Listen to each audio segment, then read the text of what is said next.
My name is Ethan John, and the past 2 years have been a roller coaster of crushing despair and astonishing triumphs. A devastating accident left me paralyzed, confined to a body that felt like a prison, but a groundbreaking surgery offered me a chance at redemption. What unfolded was a tale of betrayal, torment, and an unexpected path to healing. It all began with a catastrophic crash. I was riding my motorcycle on a bright afternoon when a truck driver, distracted and careless, swerved into my lane. The collision was violent, a flash of steel, then darkness. I woke in a hospital, trapped in my own body, paralyzed from the neck down, unable to speak or even blink easily. The doctors called me lucky to survive, but the word felt like a bitter jest. Simple acts like swallowing or using the bathroom became humiliating struggles.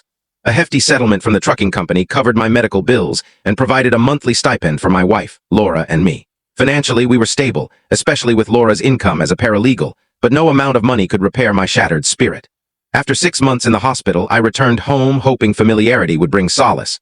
I was mistaken. My life plummeted into an even darker void. "How are you coping?" my therapist asked, her gaze warm yet searching. Shame washed over me. "I barely remember those 6 months," I confessed, a tear rolling down my face. "That's okay," she said gently. "This is a safe space. I'm here to help you mend." I nodded, sipping water to steady my nerves before continuing. "Let's discuss your marriage," she suggested. I shared how Laura and I met in college, marrying shortly after graduation. I was only 25 when the accident struck, 3 years into our marriage. I'd worked as a mechanical engineer while Laura was a paralegal at a prestigious law firm. We lived in a roomy 3-bedroom apartment, one room reserved for a future nursery, another serving as an office. After the accident, the nursery became a medical room, packed with equipment to keep me alive. Laura tried to care for me at first, but the physical demands, especially personal hygiene, overwhelmed her. So she sought help. Our neighbors, Greg and Callie Wallace, stepped in. Greg, a lawyer at Laura's firm, often drove her to work. Callie, a nurse, checked on me occasionally and arranged for a home nurse. At first, I thought they were kind allies, but Laura still struggled, even with their support. That's when Greg's role grew more significant. "It started innocently," I told the therapist.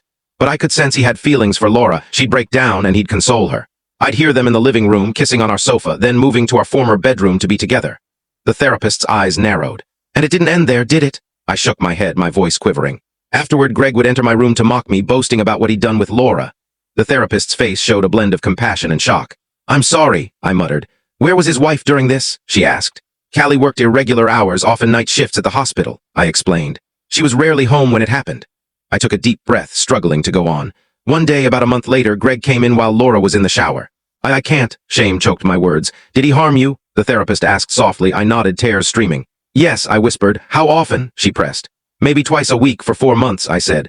He even threatened to bring others to have fun. In the upcoming short video, catch the complete story with the channel link provided below.